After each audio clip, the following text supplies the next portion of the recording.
আপনিও যদি গেমে টপ আপ করে থাকেন তাহলে আজ আমি যা বলবো তা শুনে আপনি টপ আপ করা বন্ধ করে দেবেন। কিছু লোক গেমে টপ আপ করে কারণ তারা ওই গেম থেকেই উপার্জন করে থাকে, সেই কারণেই তারা টপ আপও করে। কিন্তু আপনি কি করছেন? আপনি কি কখনো এটা ভেবে দেখেছেন আপনি কোন আইডিতে টপ আপ করছেন? এই বান্ডেল, এই গান স্কিন যেন আমার আইডিতে আসে। আসলে এটা কোনো কাজে আসছে না ব্রো, এইসব তোমার সাথে স্ক্যাম হচ্ছে কারণ তুমি টপ আপ করছোই ভুল জায়গায়। গেমে তুমি যে টাকা দিয়েছো সেটা কখনোই তোমার কাজে আসবে না ব্রো। কিন্তু আপনারা সেখানে টাকা খরচ করছেন শুধুমাত্র আইটেমগুলো দেখার জন্য এবং সেই আইটেমগুলো নিয়ে গেম খেলার জন্য। গ্যারেনা গেমের জন্য যে আইটেমগুলো তৈরি করেছে সেগুলোর জন্য আপনারা নিজেদের কষ্টার্জিত টাকা অথবা আপনাদের বাড়ির টাকা নিয়ে গিয়ে নষ্ট করছেন, কিন্তু সেই আইটেমগুলো কোথাও কাজে লাগে না। আপনার বাস্তব জীবনে কি সেগুলো কোনো কাজে আসে?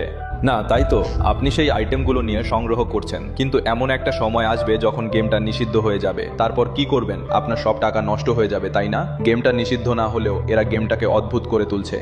তবুও আপনি গেমটা থামাতে পারবেন না, কারণ আপনি এতে আপনার টাকা লাগিয়েছেন, আর সেই টাকাটা কিভাবে এসেছে তা আমার থেকে ভালো আপনি জানেন। আপনি বলেন তো যে ইউটিউবাররাও টপ আপ করে, কিন্তু ব্রো তারা গেম থেকে ইনকাম করে। তারা ভিডিও বানায়, ভিউ আসে, ভিডিও থেকে তাদের ইনকামও হয়। কিন্তু আপনি কি করছেন আপনি ভালো করেই জানেন ব্রো।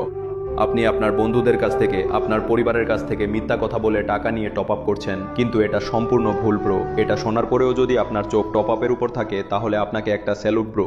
আপনাদের মধ্যে যতজনের কাছে আমি যা বলেছি তা ঠিক মনে হচ্ছে তারা তাড়াতাড়ি আমাকে ফলো করুন, আর এই রিলোডটা আপনার সব বন্ধুদের সাথে শেয়ার করুন, আর আপনার স্টোরিতে মেনশন করুন। আপনার করা একটা শেয়ারের মাধ্যমে আপনিও একজনের জীবন পরিবর্তন করতে পারেন।